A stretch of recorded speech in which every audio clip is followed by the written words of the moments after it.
इसके अलावा उसका गलती हो जाती है। ये भी गलती नहीं है, जो अच्छी है। क्या हुआ कि दर्द बहुत ज़्यादा जैसे देखने लगेगा,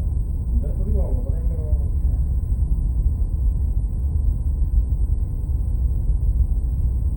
कैफीन को ऐसे लग रहा है कुछ नहीं है ना।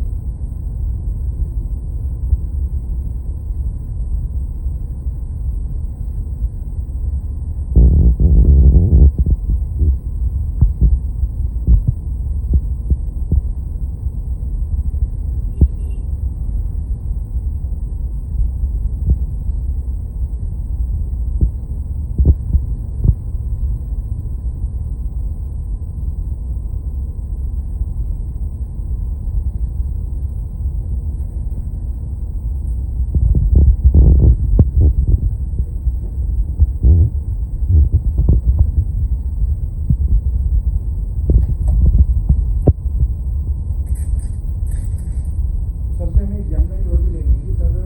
हमारे जो बहुत सारे पेशेंट हैं वो इम्प्लांट के लिए एग्री हो जाते हैं टिकट दिलवाने में, लेकिन जैसे ही लगने की डेट जैसे पास आती है तो डर जाते हैं, कैंसिल कर देते हैं उसको कि मैं ये नहीं लगाऊंगा, कैपिंग ही लगवा लूँगा, नहीं तो मैं ऐसे ही चैनल काट लूँगी अपना, मुझे बहुत डर लगता है इस तरह की ट्रीटमेंट कराने से। तो अब उसके लिए क्या कहना चाहोगे, जैसे अपने आपके इम्प्लांट डाले हुए हैं ना, इसमें दर्द वगैरह के लिए आप क्या करोगे? देखिए सर क्या था कि जब आपने इसमें इम्प्लांट कर रहे थे और सही बात तो ये है कि डर तो मुझे भी लग रहा था। तो मैंने कहा यार ये ड्रिल से अगर अंदर ड्रिल करेंगे तो कहीं ऐसा ना हो कि आर पार ना निकल जाए, वो भी अच्छी बात है कि डर रहता है कि मुंह के अंदर कहीं ड्रिल बिट ना टूट जाए या टूट ना जाए या ड्रिल बिट निकल के गले के अंदर ना चली जाए, तो ये महसूस हो रहा था। फिर हमने कहा नहीं यार इसमें डरने की क्या बात है, अगला आदमी अगर आप डॉक्टर हैं, अगर आप अपना काम अपने तरीके से कर रहे हैं, अच्छे से करेंगे, बहुत ज़्यादा बेटर तरीके से करेंगे,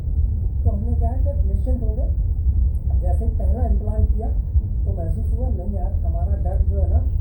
गैर वाजिब था, उसकी ज़रूरत ही नहीं थी डरने की। लेकिन जैसे आपने कहा कि लोग डरते हैं, तो obvious सी बात है डर मुझे भी लगा था, लेकिन जैसे ही मेरा एक इम्प्लांट हुआ तो बाकी के इम्प्लांट बिल्कुल निर्भीकता से मेंटेन होकर के मैंने कहा ठीक है करिए, कोई दिक्कत नहीं है, ना दर्द हुआ